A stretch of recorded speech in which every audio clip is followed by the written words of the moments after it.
और हम सब अधिकांश कार्यकर्ताओं को जो व्यक्तिगत नाम से जानते हैं, जिनकी जन्मभूमि मेवाड़ में रही और एक कार्यकर्ता के तौर पर किस प्रकार से काम किया जाता है और इस विश्व के सबसे बड़ी लोकतंत्र पार्टी के प्रदेश अध्यक्ष का जिनका गौरव मिला और इन्हीं 5 श्रेष्ठ सांसदों में जो शुमार थे, एक बार जोरदार ताली से स्वागत करें। अनेक जिलों सबसे अधिक मतों से जीतने का भी माननीय सीपी जोशी जी का जो अटूट मतदाताओं के प्रति प्रेम है, कार्यकर्ताओं के प्रति दुलार है और हमेशा वरिष्ठ लोगों का जिनका आशीर्वाद देते हैं। आज इस महेंद्र जी, राकेश जी, मनीष जी, समझा तो नाम किसी का भूल छूट भी जाए तो आपको छोटा भाई समझ के माफ करना। हमारे बीच में श्री दामोदर जी, महामंत्री व्यापार एसोसिएशन, उनका भी स्वागत है। मुकेश जी खिलवानी, अध्यक्ष फल सब्जी मंडी का भी स्वागत है। पेंशन समाज के महेंद्र जी का स्वागत है और चिकित्सा क्षेत्र में बहुत बड़ा नाम है, चौधरी साहब आए, आपका भी स्वागत है, अभिनंदन है। हमारे बीच में एस की जबर साहब, रिटायर्ड प्रिंसिपल साहब, आपका स्वागत है। शिक्षक संघ राष्ट्र के भाई दवे साहब, आपका स्वागत है, अभिनंदन है। चैम्बर ऑफ कॉमर्स के अनेक व्यापारी गण उपस्थित है, भाई भारत जी के नेतृत्व में उनका भी स्वागत है, अभिनंदन है। क्योंकि आज की जो महत्वपूर्ण कार्यशाला है, हमारे बीच में सीपी जोशी जी का मार्गदर्शन प्रदान होगा। भगवान की मेहरबानी, वक्ता भी राजस्थान में जो श्रेष्ठ वक्ताओं की सूची में भी आपका नाम है। हम सब के बीच में मैं आप सबका आभार व्यक्त करना चाहता हूँ। संगठन ने अनेक कार्यक्रम हमको दिए और भाई साहब, ये कार्यकर्ताओं का प्रेम या स्नेह है जो भी प्रदेश नेतृत्व कार्यक्रम करता है, जो पूर्व अध्यक्ष या विराजमान, उनका भी आशीर्वाद हमेशा संगठन के प्रति रहता है। एक छोटे से कार्यकर्ताओं को जिला महामंत्री के तौर पर काम करने का अवसर मिला, लेकिन ये सामने जनता जनार्दन बैठे कार्यकर्ता या बैठे भारतीय जनता पार्टी के अनेक समाजजन यहाँ बैठे, उनके आशीर्वाद के सहयोग से मैं मानता हूँ कि राजस्थान में जितने भी कार्यक्रम हुए उसके धरातल पे पहुंचाने का और बूथ लेवल पर पहुंचाने का कार्यक्रम का अगर कोई श्रेय जाता है तो मेरे सामने बैठे हुए कार्यकर्ता को जाता है, मार्गदर्शक को जाता है। क्योंकि आज हम सबको पता है एक ऐसा महापुरुष नरेंद्र मोदी जी के नेतृत्व, हम तो सभा के सारी में हमेशा कहता हूँ और अनेक नए कार्यकर्ता, मेरे से छोटे कार्यकर्ता, उनको भी कहता हूँ, हमको तो वो छप्पन था गुस्सा मिला देश के प्रधानमंत्री नरेंद्र मोदी जी के नेतृत्व में, लेकिन वो युग भी था जब भारतीय जनता पार्टी के कार्यकर्ताओं को कोई सम्मान की दृष्टि से नहीं देखता था। और ऐसा युग पुरुष, क्योंकि आज का विषय तो सीपी जोशी जी रखेंगे, प्रेस कॉन्फ्रेंस भी है आज, और उसके बाद में मोदी जी के जो विकसित भारत का सपना हम सबने देखा है, जो सपने को साकार करते हम सबने देखा है, हमारे इन आंखों से हमने देखा है। आज एक नायक, आज एक देश का नायक नहीं, विश्व के नायक नरेंद्र मोदी है। उनकी विकसित भारत के जो सपने हैं, जो उन्होंने काम किया, वो हमारे बीच में सीपी जोशी जी रखेंगे। तो आपके बीच में जो आगामी कार्यक्रम हमारे बीच में आने वाले हैं, अनेक कार्यक्रम आने वाले हैं और जिसकी रचना भी हमने करते हैं, हम प्रत्येक महामंडलों की बैठक भी करते हैं। और मैं तो मानता हूँ कि प्रत्येक दूसरे दिन हमारे मंडल यहाँ बैठे हैं, हम इसी के माध्यम से व्यक्तिगत मिलते हैं, ऐसा हर दूसरे दिन पार्टी कार्यक्रम हम बैठते हैं, कार्यक्रम की रचना भी करते हैं। निश्चित तौर से जो कार्यक्रम आगामी कार्यक्रम है, हम सबको पता है कि आने वाले समय में 21 तारीख को योग दिवस हमारे बीच में आने वाला है और योग दिवस के दिन मैं आपसे निवेदन करना चाहता हूं, प्रत्येक मंडल में योग शिक्षक को बुलाकर और कोशिश करेंगे एक शक्ति केंद्र पर कार्यक्रम भी हो। प्रत्येक कार्यक्रम की रचना हम करें। आज ही बैठ के जो स्थान आपने मैंने कहा था, वो स्थान आज भी हमको दिया जाए। उसके अलावा एक बहुत बड़ा कार्यक्रम चल रहा है, एक पेड़ माँ के नाम का कार्यक्रम। अधिकांश मंडलों में हमने कार्यक्रम किए। माननीय प्रदेश अध्यक्ष उदयपुर का आगमन हुआ था, उस समय हमने कार्यक्रम किए। माननीय अर्जुन जी मेघवाल केंद्रीय मंत्री जी आए, उनके सानिध्य में कार्यक्रम हमने किए। और आज उप मुख्यमंत्री बैरवा जी आए, उन्होंने कार्यक्रम भी किए। अनेक सुशासन दिवस को लेकर कार्यक्रम आए, चबावड़ी का साफ सफाई का कार्यक्रम हो, बहुत सारे कार्यक्रम हो, गंगा आरती का कार्यक्रम प्रत्येक मंडल में हुआ है। लेकिन योग का कार्यक्रम हम सबको करना है। और आने वाले समय 22 तारीख को जिस जनसंघ का दीपक सुंदर सिंह जी भंडारी जी ने जो दिया जलाया था, उसको लेकर उनकी पुण्यतिथि का कार्यक्रम है। मैं समस्त मंडल से कहना चाहता हूँ, प्रत्येक मंडल में कार्यक्रम हो और उस दिन ठीक 8:30 बजे उनकी मूर्ति पर पुष्पांजलि का कार्यक्रम भी रखा जाएगा और एक वक्ता भी हमारे बीच में होंगे। प्रत्येक मंडल पे ये कार्यक्रम हम करें। 23 तारीख को डॉक्टर श्यामा प्रसाद मुखर्जी की, हम सबको पता है उनकी पुण्यतिथि है। वो मां भारती के वीर सपूत जिन्होंने संगठन को गढ़ने का काम, रचने का काम उन्होंने किया था। प्रत्येक मंडल में डॉक्टर श्यामा प्रसाद की पुण्यतिथि का कार्यक्रम हम करें और सूरजपुर के अंदर उस दिन माल्यार्पण का पुष्पांजलि का कार्यक्रम ठीक 8:30 बजे होंगे। उसमें अधिकांश भारतीय जनता पार्टी शहर जिले की तरफ से कार्यक्रम होगा। मंडल अध्यक्ष के नेतृत्व में कार्यक्रम होगा। उस कार्यक्रम से अधिकांश लोग यहाँ पधारे। 25 तारीख को लोकतंत्र का काला दिवस, आपातकाल। मैंने कहा ना, ऐसे अधिकांश कार्यकर्ता यहाँ बैठे हैं और वो आपातकाल के दिन निर्देश लोगों को जिस प्रकार से इंदिरा गांधी जी ने जेल के अंदर घुसने का काम किया, अनेक यातना दी, ऐसे मां भारती के वीर सपूतों को, ऐसे कर्म योद्धाओं को हम लोग एक कार्यक्रम तय किया। उस दिन आने वाले समय प्रत्येक मंडल स्तर पर एक कार्यक्रम तय किया, वट वृक्ष समारोह। ऐसे भारतीय जनता पार्टी जनसंघ के वट वृक्ष रहे, उनका घर जाकर सम्मान कर उनका सम्मान करेंगे। प्रत्येक मंडल पे कार्यक्रम हम करेंगे। उसके अलावा मन की बात का कार्यक्रम है 29 तारीख को। हमने तय किया, पहले मंडल स्तर पर कार्यक्रम होते थे, अब आने वाले समय में शक्ति केंद्र पर भी ये कार्यक्रम निश्चित तौर से होने चाहिए। ऐसे अनेक प्रदेश से कार्यक्रम आते हैं, लेकिन इस बार इन कार्यक्रमों का लाभ भी महाराणा प्रताप जयंती के दिन एक अनोखा कार्यक्रम उदयपुर में शुरू हुआ था। ये कोई प्रदेश नेतृत्व में, राष्ट्रीय नेतृत्व में नहीं जाता, लेकिन हम सबकी भावना थी कि महाराणा प्रताप इस मां भारती के वीर सपूत विमान में जिन्होंने आजादी की अलग जगह थी। उस दिन हमने एक दिन पहले तय किया था, एक दीपक महाराणा प्रताप के नाम का। अधिकांश नेताओं ने, राजस्थानी राष्ट्रीय नेताओं ने उस कार्यक्रम को सराहा है। मैं तो आपके चरणों में निवेदन करना चाहता हूँ, ये संगठन के रूपी कुशल शिल्पियां विराजमान है और आज हमको सीपी जोशी का मार्गदर्शन प्रदान होगा। आने वाले समय में राजस्थान, पहले भी उदयपुर जिला ऐसा था राजस्थान में जो संगठन की दृष्टि से तो अव्वल था, लेकिन आने वाले समय में किस प्रकार से कार्यकर्ता और आप सब विराजमान है, हम सब इस बात का संकल्प ले कि जो भी कार्यक्रम आते हैं आने वाले समय में भी उदयपुर शहर जिला संगठन के रूप से अव्वल रहे। और इसके अलावा भी आज 3 बजे एक बैठक रखी है विद्युत विभाग के अधिकारियों के साथ। अधिकांश समस्या भी है, मेरे को पता है। कल भी हमने बात की थी, माननीय जोशी साहब की फोन आया था कि अनेक समस्या था, आज अधिकारियों के साथ बैठक भी है। इन सब को लेकर कार्यकर्ता बंधुओं में निवेदन करना चाहता हूँ, आओ हम सब मिलकर एक भारत श्रेष्ठ भारत का सपना देश के यशस्वी प्रधानमंत्री नरेंद्र मोदी ने देखा है। निश्चित तौर से आज भारत विकसित भारत के साथ खड़ा है। हम सब मिलकर जो भी राष्ट्रीय कार्यक्रम आते हैं, प्रदेश के कार्यक्रम आते हैं, उन कार्यक्रमों को मिलकर इस संगठन के देश से राजस्थान को अव्वल बनाए। और निश्चित तौर से सीपी जोशी जी का मैं बहुत बहुत आभार व्यक्त करना चाहता हूँ। जय हिंद, जय भारत। और एक कार्यक्रम में 23 जून को से 6 जुलाई तक डॉक्टर श्यामा प्रसाद मुखर्जी का है। उस दिन कार्यक्रम की रचना आज बैठ के मंडल जी ठीक इस बैठक के बाद करेंगे। एक बार पुनः पार्टी के वरिष्ठ नेता, विधानसभा के पूर्व अध्यक्ष, परम सम्मानित शांतिलाल चप्पू साहब से अनुरोध करूंगी हम सभी का मार्गदर्शन कर रहे हैं। आदरणीय चप्पू साहब। भारत माता की जय। आदरणीय पूर्व अध्यक्ष महोदय और बहुत वरिष्ठ श्रेष्ठ ऐसे सांसद महोदय श्रीमान श्री जोशी साहब, आदरणीय विजपाल सिंह जी अध्यक्ष जी, मांगीलाल जी भाई साहब, आदरणीय बंशी जी, मैं किरण जी और पीछे प्रमोद जी बैठे हैं, महापौर साहब, उप महापौर साहब, आदरणीय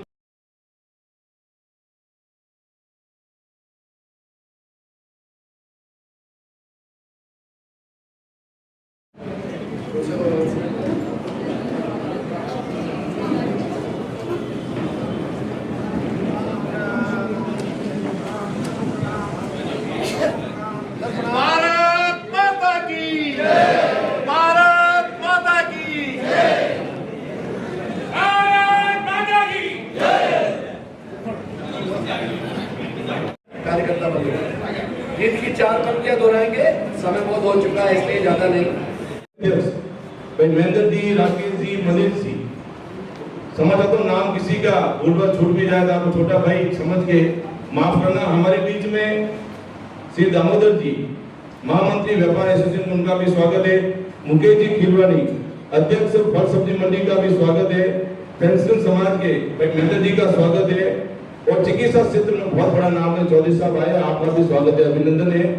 हमारे बीच में एस की जबर साहब, रिटायर्ड प्रिंसिपल साहब, आपका स्वागत है। शिक्षक संघ राष्ट्र के भाई दवे साहब, आपका स्वागत है, अभिनंदन है। चैम्बर ऑफ कॉमर्स के अनेक व्यापारी गण उपस्थित है, भाई भारत जी के नेतृत्व में उनका भी स्वागत है, अभिनंदन है। क्योंकि आज की जो महत्वपूर्ण कार्यशाला है, हमारे बीच में सीपी जोशी जी का मार्गदर्शन प्रदान होगा। भगवान की मेहरबानी, वक्ता भी राजस्थान में जो श्रेष्ठ वक्ताओं की सूची में भी आपका नाम है। हम सब के बीच में मैं आप सबका आभार व्यक्त करना चाहता हूँ। संगठन ने अनेक कार्यक्रम हमको दिए और वैसा भी कार्यकर्ताओं का प्रेम है, स्नेह है। जो भी प्रदेश नेतृत्व कार्यक्रम करता है, जो पूर्व अध्यक्ष विराजमान, उनका भी आशीर्वाद हमेशा संगठन के प्रति रहता है। एक छोटे से कार्यकर्ताओं को जिला महामंत्री के तौर पर काम करने का अवसर मिला, लेकिन ये सामने जनता जनार्दन बैठे, कार्यकर्ता यहाँ बैठे, भारतीय जनता पार्टी के अनेक समाजजन यहाँ बैठे, उनके आशीर्वाद के सहयोग से मैं मानता हूँ कि राजस्थान में जितने भी कार्यक्रम हुए उसके धरातल पे पहुंचाने का और बूथ लेवल पर पहुंचाने का कार्यक्रम का अगर कोई श्रेय जाता है तो मेरे सामने बैठे हुए कार्यकर्ता को जाता है, भारतीय शक्ति को जाता है। क्योंकि आज हम सबको पता है एक ऐसा महापुरुष नरेंद्र मोदी जी के नेतृत्व, हम तो सौभाग्यशाली में हमेशा कहता हूं और अनेक नए कार्यकर्ता, मेरे से छोटे कार्यकर्ता, उनको भी कहता हूं, हमको तो वो 56 थाल पुरस्कार मिला है देश के यशस्वी प्रधानमंत्री नरेंद्र मोदी जी के नेतृत्व में। लेकिन वो युग भी था जब भारतीय जनता पार्टी के कार्यकर्ताओं को कोई सम्मान की दृष्टि से नहीं देखता था। और ऐसा युग पुरुष, क्योंकि आज का विषय तो सीपी जोशी जी रखेंगे, प्रेस कॉन्फ्रेंस भी है आज, और उसके बाद में मोदी जी के जो विकसित भारत का सपना हम सब ने देखा है, जो सपने को साकार करते हम सब ने देखा है, हमारे इन आंखों से हमने देखा है। आज एक नायक, आज एक देश का नायक नहीं, विश्व के नायक नरेंद्र मोदी है। उनकी विकसित भारत के जो सपने हैं, जो उन्होंने काम किया, वो हमारे बीच में सीपी जोशी जी लगेंगे। तो आपके बीच में जो आगामी कार्यक्रम हमारे बीच में आने वाले हैं, अनेक कार्यक्रम आने वाले हैं और जिसकी रचना भी हमने कर दी है। हम प्रत्येक मंडलों की बैठक भी करते हैं और मैं तो मानता हूँ कि प्रत्येक दूसरे दिन हमारे मंडल अध्यक्ष यहाँ बैठे हैं, हम इसी के माध्यम से व्यक्तिगत मिलते हैं। ऐसा हर दूसरे दिन पार्टी कार्यक्रम हम बैठने कार्यक्रम की रचना भी करते हैं। निश्चित तौर से जो कार्यक्रम आगामी कार्यक्रम है, हम सबको पता है कि आने वाले समय में 21 तारीख को योग दिवस हमारे बीच में आने वाला है और योग दिवस के दिन मैं आपसे निवेदन करना चाहता हूं, प्रत्येक मंडल में योग शिक्षक को बुलाकर और कोशिश करेंगे एक शक्ति केंद्र पर कार्यक्रम भी हो।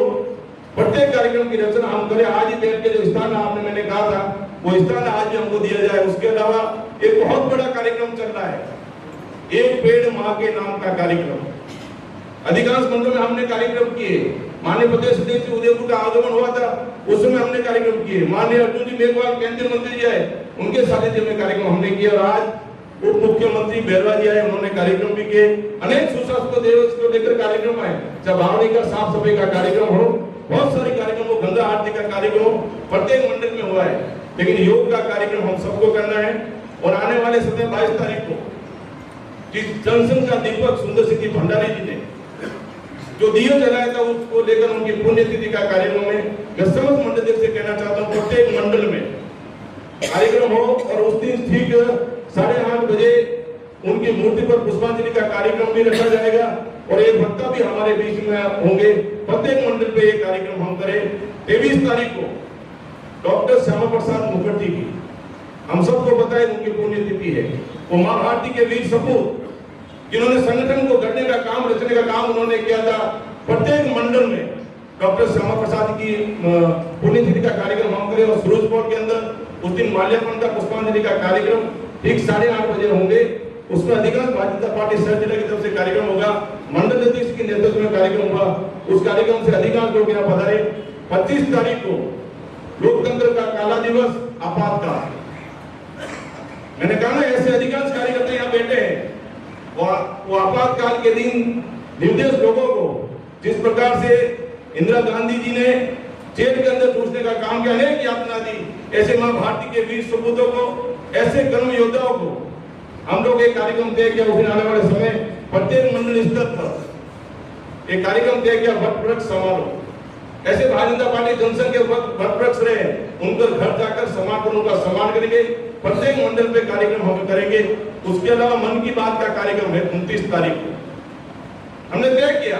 पहले मंडल स्तर पर कार्यक्रम होते थे, अब आने वाले समय में शक्ति केंद्र पर भी ये कार्यक्रम निश्चित तौर से होने चाहिए। ऐसे अनेक प्रदेश से कार्यक्रम आते हैं, लेकिन इस बार इन कार्यक्रमों का लाभ भी महाराणा प्रताप जयंती के दिन एक अनोखा कार्यक्रम उदयपुर में शुरू हुआ था। ये कोई प्रदेश नेतृत्व में राष्ट्रीय नेतृत्व में नहीं देता, लेकिन हम सबकी भावना थी कि महाराणा प्रताप इस माँ भारती के वीर सपूत थे मेवाड़ में, जिन्होंने आजादी की अलग जगह थी। उस दिन हमने एक दिन पहले तय किया था एक दीपक महाराणा प्रताप के नाम का। अधिकांश नेताओं ने, राजस्थानी राष्ट्रीय नेताओं ने उस कार्यक्रम को सराहा है।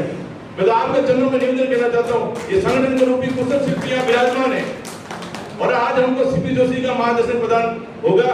आने वाले समय में राजस्थान, पहले भी उदयपुर जिला ऐसा था राजस्थान में जो संगठन की दृष्टि से तो अव्वल था, लेकिन आने वाले समय में किस प्रकार से कार्यकर्ता और आप सब विराजमान है, हम सब इस बात का संकल्प ले कि जो भी कार्यक्रम आते हैं आने वाले समय में भी उदयपुर शहर जिला संगठन के रूप से अव्वल रहे।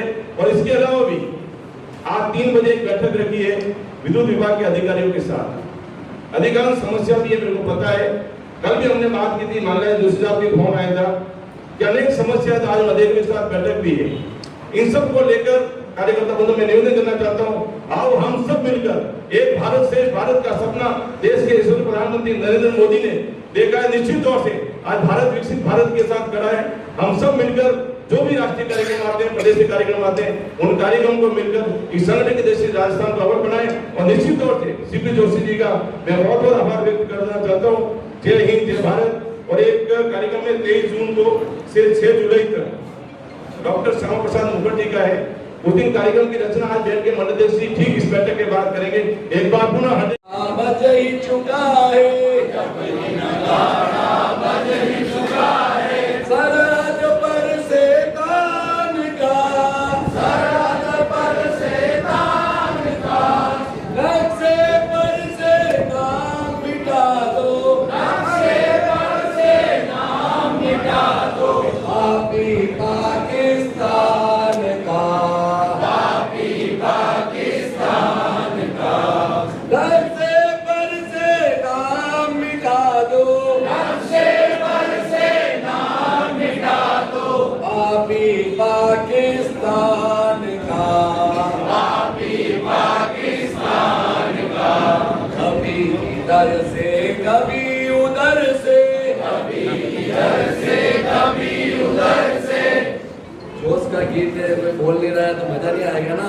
मुख्यमंत्री जी से सर पर बारूद छिड़कता, सर पर बारूद छिड़कता, अंगारे बरसाता है, अंगारे बरसाता है, न्योता देता महाकाल को, न्योता देता महाकाल, मौत बुलाता है, अपनी मौत बुलाता है, भूल गया है हर पर पलब, भूल गया है हर पर, खुद ही पाक कुरान का, खुद ही पाक कुरान का, नक्शे पर दे नाम मिटा दो, नक्शे पर से नाम मिटा दो, पापी पाकिस्तान का, पापी पाकिस्तान का, पापी पाकिस्तान का, पापी पाकिस्तान का, भारत माता की।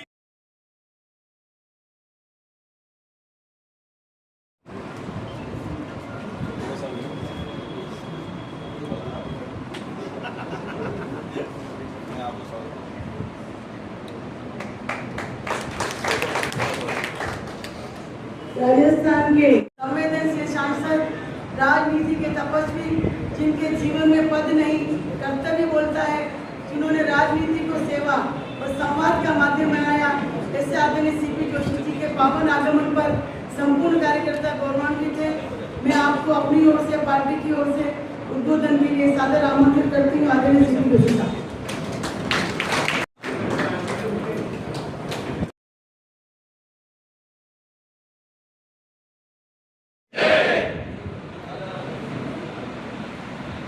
मोदी सरकार के 11 वर्ष के ऐतिहासिक कालखंड के अवसर पर इस प्रोफेशनल मीट में हमारे बीच में उपस्थित जिले के माननीय अध्यक्ष श्री श्रीमान जसपाल सिंह जी, यहाँ उपस्थित हम सबके वरिष्ठ नेता, पूर्व विधानसभा के अध्यक्ष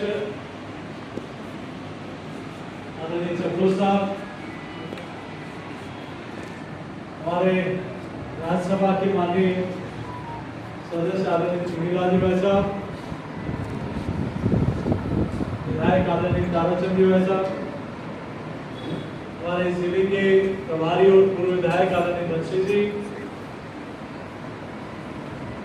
हमारे पूर्व अध्यक्ष आदरणीय बाजीलाल जी जोशी साहब, नगर सिंह जी, आदरणीय रविंद्र जी भाई साहब, पूर्व विधायक मुखनाथ जी, हमारे चौधरी साहब, आमोर साहब, आमोर साहब,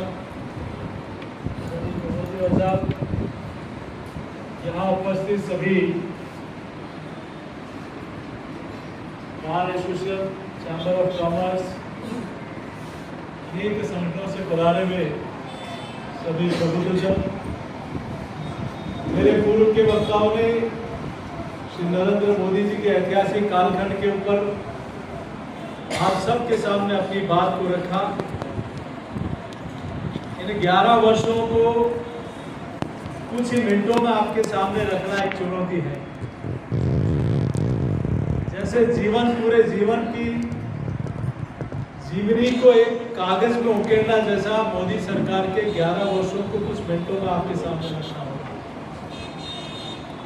जन कल्याण और गरीब कल्याण के ऐतिहासिक काम पिछले 11 वर्षों में हुए, जो मैं सोचता हूं इस देश की राजनीति के स्वर्णिम अक्षरों में लिखा जाएगा। हम सब लोगों ने देखा है कि विकसित भारत और इस समृद्ध काल की परिकल्पना को चरितार्थ करने का काम मोदी सरकार ने 11 वर्षों में किया है। रिफॉर्म, परफॉर्म और ट्रांसफॉर्म की अवधारणा को चरितार्थ करने का काम किया है। और इन 11 वर्षों में जिन कामों के लिए हमने कभी सोचा नहीं, कभी कल्पना नहीं की, उन कामों को भी, जिनके लिए हमने सोचा कि ये काम कभी संभव होगा क्या ये काम हो सकता है क्या ये काम कभी होगा क्या, उन कामों को भी देश की जनता ने और आप हम सब लोगों ने अपनी आंखों से चरितार्थ होते हुए देखा है। इसीलिए लोग कहते हैं मोदी है, हम सब लोग नरेंद्र मोदी जी के इस ऐतिहासिक कालखंड की इस यात्रा को देखें, तो उससे पहले में कुछ जाए कि आजादी से पहले इस देश की आर्थिक स्थिति क्या थी।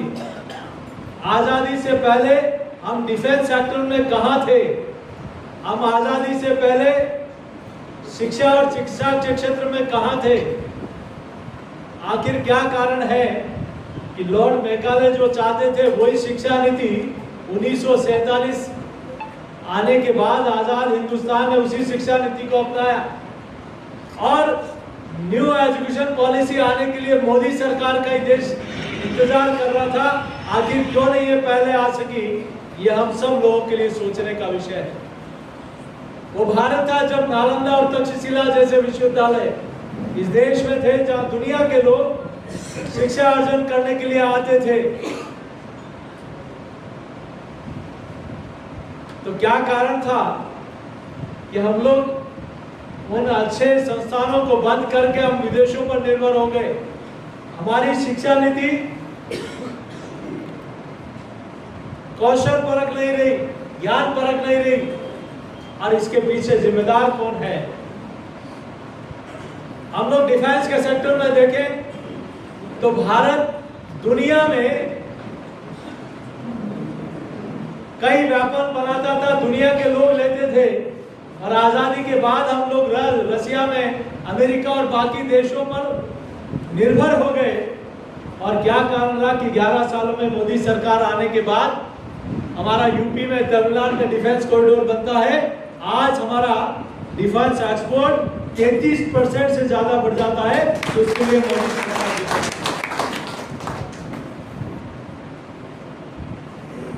हमारी योग और प्राकृतिक चिकित्सा जिसके लिए भारत जाना जाता था, वो गुम हो गई। और 21 जून को योग दिवस मने, इसलिए भारत और भारत के प्रधानमंत्री के आह्वान पर दुनिया ने उसको स्वीकार किया और पूरी दुनिया 21 जून को योग दिवस मनाती है। हम जब गरीब कल्याण की बात करते हैं, हम लोग जन कल्याण की बात करते हैं, हम लोग देश की समृद्धि की बात करते हैं, हम विकास से विरासत की बात करते हैं, तो रेस्पॉन्सिबल और अकाउंटेबल देखने को मिलता है तो इस सरकार में देखने को मिलता है। करप्शन फ्री सरकार देखने को मिलती है तो इस सरकार में देखने को मिलता है। और इन 11 सालों में एक नहीं अनेक काम ऐसे हैं जो 60 साल में कोई नहीं कर पाया, वो मोदी सरकार ने 11 सालों में करके दिखाया। अब टैक्स में छूट की 2 लाख रुपए की मोदी सरकार आने से पहले था, आज 12,75,000 हो गया। तो आखिर ये पहले की सरकारें क्यों नहीं कर पाई? 1 नेशन 1 टैक्स, इंदिरा जी के समय भी ये मामला उनके ध्यान में आया, लेकिन उनके सलाहकारों ने कहा कि नहीं, इसलिए देश की जनता हमारे खिलाफ हो जाएगी। उन्होंने अपना सोचा, राष्ट्र हित नहीं सोचा। और मोदी सरकार के पहला ध्येय है कि नेशन फर्स्ट, और उन्होंने 1 नेशन 1 टैक्स को लागू किया। आज हमारी दुनिया के देश में टैक्स पेयर्स भी बढ़े और उनके मन में ये नहीं आता कि हम पॉकेट से पैसा दे रहे, उनके मन में ये आता है कि इस देश के कंट्रीब्यूशन में हमारा बहुत बड़ा साथ है। और इस नाते आज पहले की तुलना में कई टैक्स पेयर बढ़े हैं। और हमारी, जैसा अभी प्रेमचंद जी कह रहे थे, फ्रेजाइल इकोनॉमिक में भारत का नंबर आता था, आज हम कहां आ गए? 11वें नंबर से 4थे नंबर पर आ गए। और इसी कालखंड में भारत तीसरे पायदान पर पहुंचने की दस्तक दे रहा है। आखिर ये सब पहले क्यों नहीं हो पाया?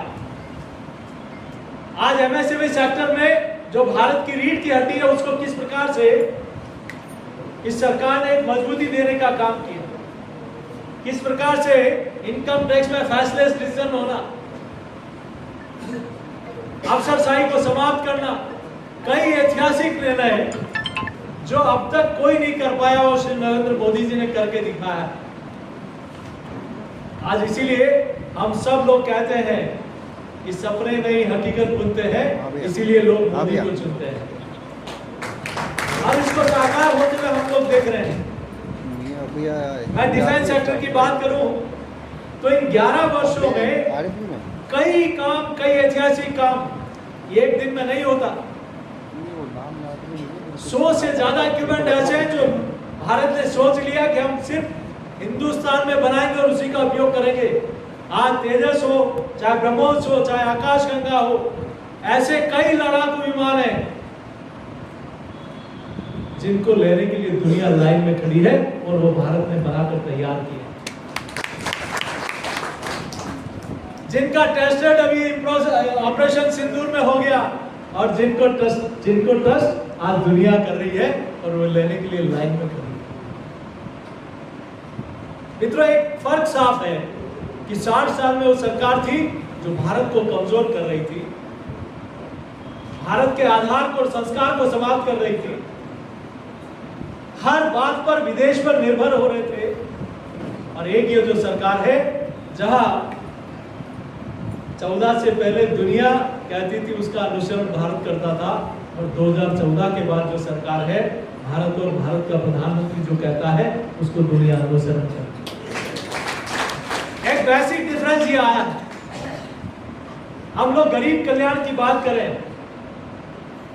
तो मात्र 11 सालों में 55 करोड़ जनधन के खाते खुल गए, 15 करोड़ घरों में जल जीवन मिशन के माध्यम से हर घर जल योजना पहुंच जाती है, 4 करोड़ गरीब के पक्के घर बन जाते हैं,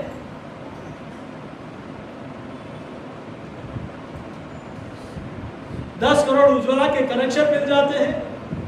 आखिर ये काम इतने सालों में, इसलिए मैं दावा करता हूं कि बाकी पॉलिटिकल पार्टियां जिन्होंने इस देश में शासन किया, आखिर वो जवाब तो दे कि आखिर क्या कारण है कि 60 साल में आप जो नहीं कर पाए वो मोदी जी ने 11 सालों में करके दिखाया। आज हर सप्ताह एक यूनिवर्सिटी भारत सरकार खोलती है, हर दिन में 2 डिग्री कॉलेज की परमिशन भारत सरकार देती है। आज देश के हर जिले में मेडिकल कॉलेज बन गया। आजादी के बाद एक एम्स बना था, अटल जी के समय 6 एम्स खुले थे, कुल 8 थे, और मोदी सरकार बाद 23 एम्स इस देश में रन कर रहे हैं। ये सामान्य घटना नहीं है। संसाधन वही, काम करने वाले वही, लेकिन शासन करने वाला जो है इस देश का मुखिया, जब मुखिया की नजरिया बदलता है तब देश में उस हिसाब से परिस्थितियां बदल जाती हैं और काम भी उसके अनुकूल होने लगता है। आखिर क्या कारण है कि 74 एयरपोर्ट देश में आजादी के बाद से बनते हैं और 11 साल में वो 74 से 160 हो जाते हैं। आखिर क्या कारण है कि 60 सालों में जितना दोहरीकरण रेलवे का नहीं हो पाता, विद्युतीकरण नहीं हो पाता, उससे ज्यादा पिछले 11 सालों में हो जाता है। आज हम उदयपुर रेलवे स्टेशन की स्थिति देखें तो किस प्रकार का दिव्य और भव्य स्टेशन बन रहा है। देश में वंदे भारत ट्रेन, जो हम लोग विदेशी मुल्कों में देखते थे कि ऐसी चमचमाती ट्रेनें, तेज गति से दौड़ती ट्रेनें, सेंसर से गेट खुलता है,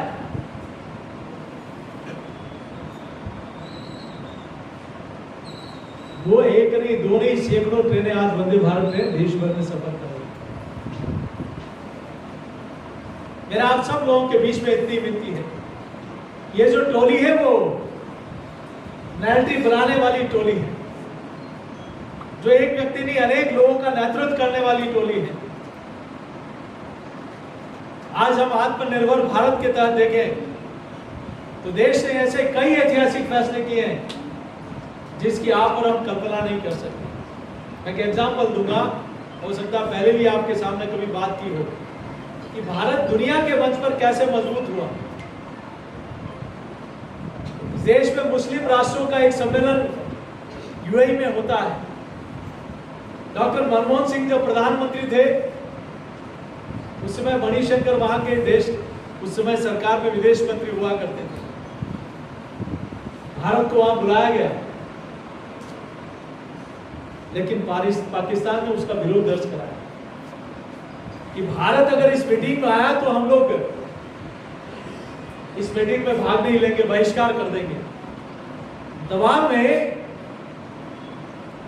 भारत को वहां से मना किया गया। मणिशंकर अय्यर साहब को कहा, जनाब आप यहीं से तस्वीर लाओ, ले जाओ, चूंकि आप पाकिस्तान विरोध कर रहा है इसलिए हम आपको उस बैठक में नहीं बुला सकते, आपको यहीं से जाना होगा। ये था 2014 से पहले का भारत। और 2014 के बाद के भारत में जब देश में नरेंद्र मोदी प्रधानमंत्री होते हैं, सुषमा स्वराज जी उस समय की विदेश मंत्री होती है, और उनको ऐसे ही वहां बुलाया जाता है, और वो भी ऐसे समय जब भारत और पाकिस्तान में तनाव चल रहा होता है। उस समय भी पाकिस्तान ऐसे ही विरोध दर्ज कराता है। तो यूएई के ऑर्गेनाइजेशन के लोग ये कहते हैं, पाकिस्तान कहता है कि भारत को यहाँ से विदा करो, यहाँ से रवाना करो, नहीं तो हम नहीं आएंगे। उस ऑर्गेनाइजेशन का एक जवाब होता है, आपको इस बैठक में रहना है तो रहिए। भारत न सिर्फ रहेगा बल्कि इस बैठक की अध्यक्षता भी भारत करेगा। यह नजरिया साफ दिखता है कि दुनिया में भारत की ताकत, भारत की विश्वसनीयता, आज ब्रिक्स देशों की अध्यक्षता भारत करता है, G20 देशों की अध्यक्षता भारत करता है, जो देश की दुनिया की जीडीपी का 85% कंट्रीब्यूशन जिनका है। तो हम कल्पना कर सकते हैं कि अंतर क्या आया है। अंतर 2014 से पहले हमारे सैनिक हेमराज की पाकिस्तान गलती से उतर जाता है, गर्दन काट दी जाती है, फुटबॉल की तरह गर्दन को खेला जाता है, और जब दबाव बनता है उनके परिजनों का तो पाकिस्तान से बातचीत करके उसका शव लाया जाता है, शत विक्षत शव हिंदुस्तान आता है। ये है 2014 से पहले का भारत।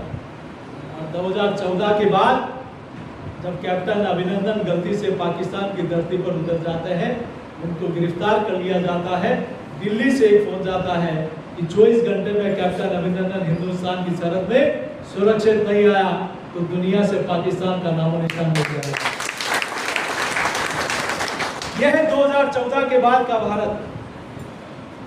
2014 से पहले देश में अनेक स्थानों पर, कश्मीर से लेकर अनेक स्थानों पर हमारे तिरंगे को जला दिया जाता था, भारत विरोधी नारे लग जाते थे। और 2014 के बाद के भारत की ताकत रूस और यूक्रेन के युद्ध में हम लोग देख सकते हैं कि हमारे 23,000 बच्चे जो वहां अध्ययनरत थे, दो मुल्कों में युद्ध होता है, बमबारी होती है, दिल्ली से एक फोन जाता है, 4.5 घंटे बमबारी रुक जाती है, तिरंगा लगी हुई बसों में हमारे 23,000 बच्चे सुरक्षित नहीं पहुंच पाते। और कमाल की बात तो तब होती है कि जब पाकिस्तान के बच्चे भी उनको हुक्मरानों को कहते हैं कि जनाब अली हमें भी अपने मुल्क में बुला लीजिए, तो उनका एक जवाब होता है, हमारे बस की बात नहीं, तिरंगा लगी हुई गाड़ियों के पीछे आ जाओ, तुम भी सुरक्षित लोग के आ जाओ।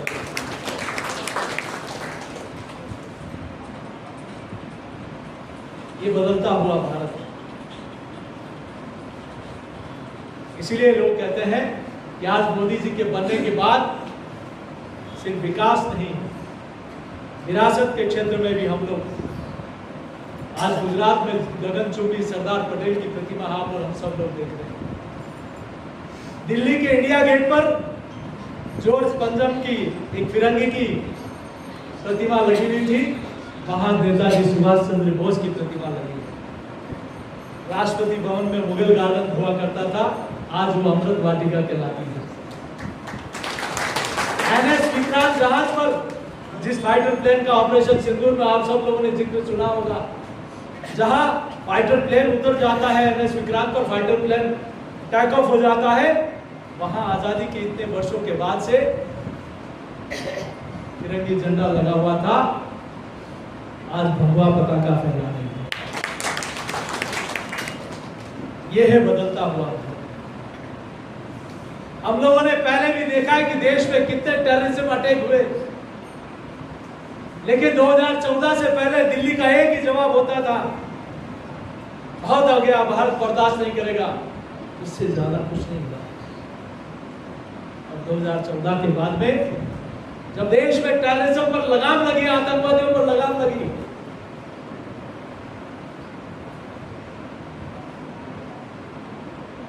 तो उरी और पुलवामा में कायराना हमला हमारे सैनिकों के ऊपर किया। जवाब में आप और उन सब लोगों ने देखा है कि हम लोग तो रात को सो रहे थे, लेकिन देश का प्रधान सेवक रात भर सोया नहीं। हमारे सैनिकों ने पाकिस्तान में घुसकर आतंकवादियों और आतंकवादी ठिकानों को ध्वस्त करने का काम किया। हम लोगों ने पहलगाम की घटना भी देखी है,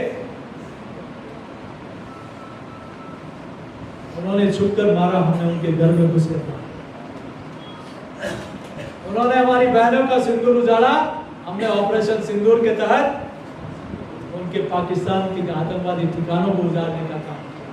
और 4 दिन में भारत घुटनों पर आ गया। यह ऑपरेशन सिंदूर की ताकत है, ये देश के 140 करोड़ लोगों की ताकत है।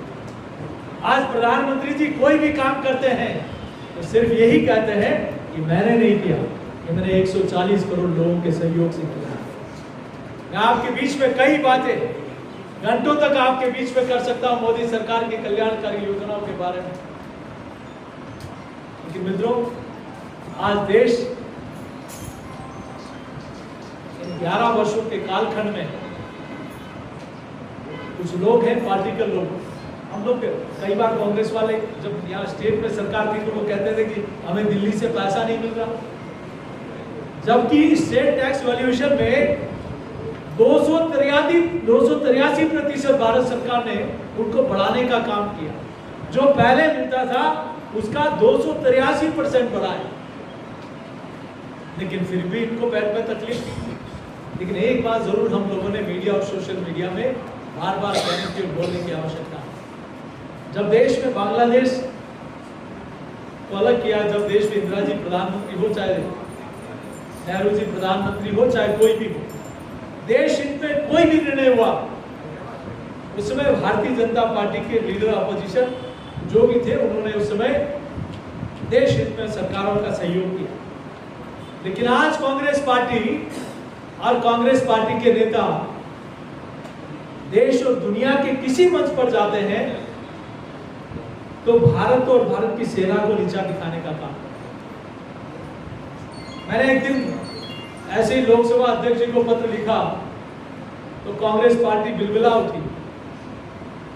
मैंने कहा ऐसे कांग्रेस के नेता लीडर अपोजिशन राहुल गांधी का पासपोर्ट जब्त कर लेना चाहिए, तो दुनिया में जाकर भारत को नीचा दिखाने का काम। मैंने सिर्फ एक सवाल किया कि दुनिया में किसी भी देश के राष्ट्राध्यक्ष और लीडर अपोजिशन का नाम बता दो जिसने भारत में आकर उस देश की बुराई की हो, उस देश को नीचा दिखाने का काम किया हो। तो राहुल गांधी को किसने अधिकार दिया इस देश के 140 करोड़ लोगों की देश को वहां नीचा दिखाने का काम।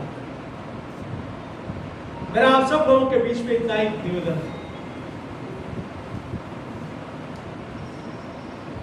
कि वो जमाना था तो देश में तुष्टीकरण हावी होता था, लेकिन आज हमारी सनातन संस्कृति देश में प्रफुल्लित हो रही है। काशी विश्वनाथ का कॉरिडोर हम लोग देख रहे हैं, उज्जैन का महालव का कॉरिडोर हम लोग देख रहे हैं, हमारे ज्योतिर्लिंग में विकास, पूरे देश भर में डेवलपमेंट का काम चल रहा है, शक्तिपीठों पर विकास काम चल रहा है। हम लोग सोमनाथ जाएं तो वहाँ बड़ा डेवलपमेंट का काम चल रहा है, और 500 वर्षों पुराना हमारा सपना अयोध्या में दिव्य और भव्य मंदिर का निर्माण भी आप सब लोग। ये सामान्य काम नहीं है, हमने कल्पना नहीं की थी कि 11 वर्षों में इतना आमूलचूल परिवर्तन, इतना ही नहीं, कैलाश मानसरोवर पर जाने का एक सुगम रास्ते का निर्माण भी इस देश के लिए बनकर तैयार है। ये काम ये वही सोच सकता है जो इस देश की संस्कृति और विरासत को समझता हो, संस्कारों को समझता हो। इसीलिए लोग कहते हैं कि मोदी जी ने इस देश को आध्यात्मिक रूप से जोड़ा है, इस देश को रेलवे से जोड़ा है, इस देश को हाईवे से जोड़ा है, इस देश को हवाई मार्गों से जोड़ा है, इस देश को आर्थिक रूप से जोड़ा है, इस देश को ऑप्टिकल फाइबर से जोड़ा है, इस देश की कला को जोड़ा है, इस देश की किसानों की उपज को मंडियों से जोड़ा है, इस देश को हौसलों से जोड़ा है, इस देश को, इस भारत के विश्वास को दुनिया से जोड़ा है। अगर ये किसी ने काम किया है तो देश के प्रधानमंत्री श्री नरेंद्र मोदी जी। तो मैं आपके बीच में ज्यादा लंबी चौड़ी बात नहीं करते क्योंकि पीसी का समय है। मैं बहुत लंबे समय तक नरेंद्र मोदी जी के 11 वर्षों के कालखंड को, और मैं तो क्या देश में रहने वाला सामान्य कार्यकर्ता, सामान्य मानवी भी मोदी जी के कामों को कई घंटों तक उनके कामों को बता सकता है। इसलिए हम सब लोग इस ऐतिहासिक कालखंड को नीचे तक पहुंचाने के लिए, जन जन तक पहुंचाने के लिए एक माध्यम का रूप बने, यही मैं अपनी ओर से प्रार्थना करता हूं। 12:30 बजे पीसी थी, 1 बजने आई, तो पत्रकार मित्रों को ज़्यादा देरी नहीं हो, इसलिए मैं अपनी बात को समाप्त करने से पहले इतना ही कहूँगा कि हम सब लोग सौभाग्यशाली हैं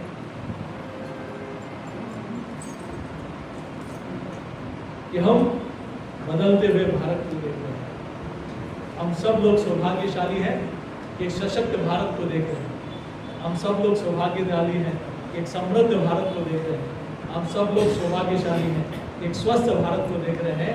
और 2047 में जब भारत दुनिया का सिरमौर बने, विकसित राष्ट्र बने, इसकी नींव रखने का काम आप और हम सब लोग के सहयोग से देश में नरेंद्र मोदी जी कर रहे हैं। तो आप हम सब लोग विकसित भारत की संकल्पना में अपना महत्वपूर्ण योगदान दे, यही निवेदन मैं आपके बीच में करते हुए अपनी बात को समाप्त करता हूँ। बहुत बहुत धन्यवाद।